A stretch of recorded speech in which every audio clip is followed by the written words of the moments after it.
Pues, apreciados estudiantes, mi grupo está conformado por Omar Villalba. y quien les habla, Diego Velasco. En la clase del día de hoy venimos a hablarles sobre la historia. La historia es una rama de las ciencias sociales que estudia los relatos y acontecimientos pasados y presentes de la humanidad. Esto quiere decir que la historia no solo se enfoca en los hechos pasados, también nos ayudan en el presente a comprender el cómo y el por qué sucedieron. Gracias a esto podemos comprender mejor nuestro presente y reconocer cuáles son los orígenes de muchos de nuestros problemas. ¿Cómo crees que hace un historiador para investigar los hechos del pasado? Utilizan fuentes históricas, documentos que pueden ser de diferentes tipos, entonces fuentes materiales, orales, escritas, artísticas o gráficas. Esto quiere decir que los historiadores no solo se quedan con lo que encuentran en los libros, también utilizan distintas fuentes como lo son un mural o una historia que cualquier transeúnte le cuente acerca de los acontecimientos pasados. Se dividen en dos, primarias y secundarias. Las primarias son las más cercanas a la época del historiador.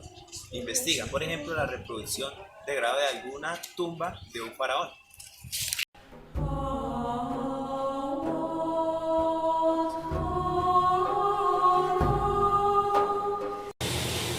Las secundarias son las reproducciones hechas por otros historiadores sobre algún tema en particular. Por ejemplo, un libro que habla del antiguo Egipto.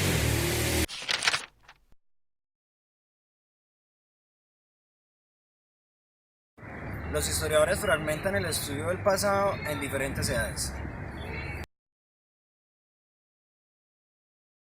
La edad prehistórica, periodo de la historia de la humanidad que comprende desde el origen del hombre hasta la aparición de los primeros escritos. Se divide en dos, la edad de la piedra y la edad de los metales. La edad antigua es una época histórica que coincidió con el surgimiento y el desarrollo de las primeras civilizaciones, como las de Grecia, Egipto, Roma, entre otras. Esta época está marcada por el surgimiento de la escritura.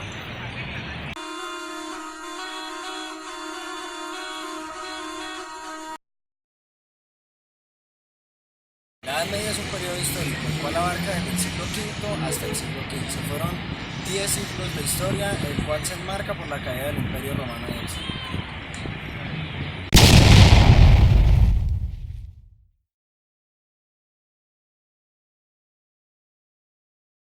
La Edad Moderna. La Edad Moderna tiene su inicio en el siglo XV y comprende hasta el siglo XVII. La Edad Moderna es un periodo histórico el cual da su inicio con la caída de Constantinopla o el descubrimiento de América.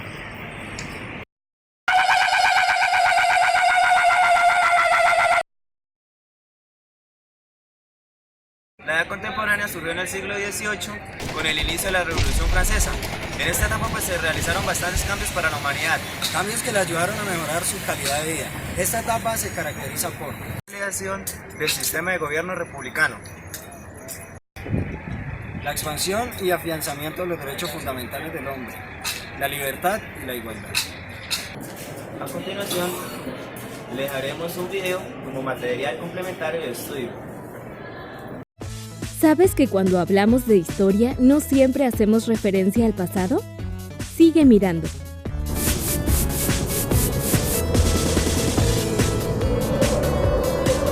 Hola niños, buen día. Cuando hablamos de historia, ¿necesariamente hacemos siempre referencia al pasado? No siempre. Claro. La historia no se ocupa simplemente de contar los hechos que sucedieron hace mucho tiempo. Mediante la comprensión del pasado puede decir algo acerca del presente. Claro, porque lo que los historiadores hacen es interpretar el pasado para poder explicar hechos actuales.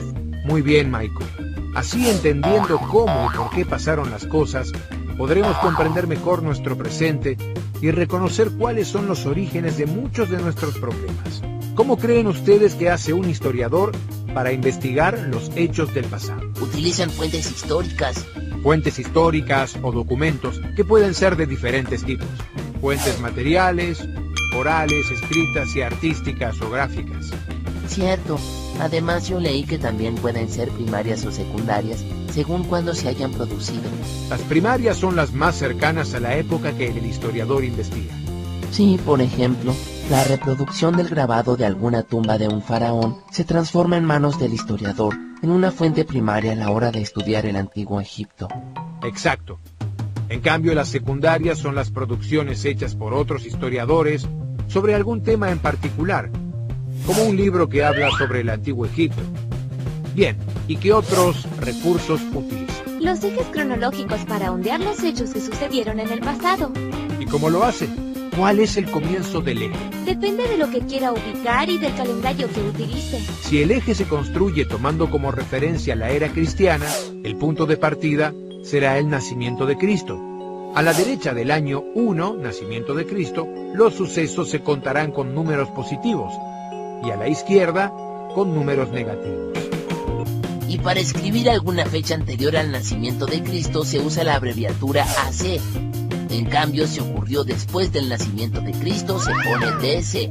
También, los historiadores se pusieron de acuerdo y dividieron el pasado en edades históricas para ordenarlo y estudiarlo con mayor facilidad. Yo escuché hablar de la prehistoria, ¿puede ser? Sí, Nati, pero esa forma de referirse al período ya casi no es utilizada por los historiadores. Antes se decía que la historia comenzaba con el origen de la escritura. Entonces, las sociedades que no conocían la escritura no eran consideradas parte de la historia.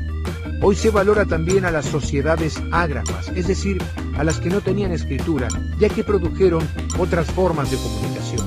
Los historiadores se juntaron durante el siglo XIX y decidieron dividir el pasado en edades, eligiendo como único criterio de división solo sucesos europeos. Así, el pasado quedó fragmentado en diferentes edades: edad antigua, edad media, edad moderna y edad contemporánea. Esta división se hizo para poder analizar ordenadamente los hechos del pasado. Profesor, los historiadores trabajan con los antropólogos, ¿no? Así es, Nati. Para analizar la historia antigua, por ejemplo, la vida de los primeros seres humanos, generalmente se forman equipos de trabajo, y los historiadores trabajan con arqueólogos y antropólogos. Los antropólogos trabajan en los diferentes sitios arqueológicos, excavando para desenterrar restos que aporten datos para la reconstrucción del pasado. Los objetos encontrados se registran y se analizan con el método del carbono 14, que permite conocer la fecha de los restos materiales.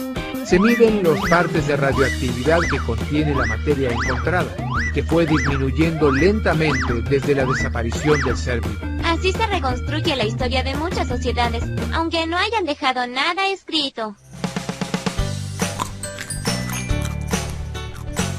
Santi, ¿no sabes qué hermoso era el lugar que visitamos con mi familia? La Cueva de las Manos, en Argentina.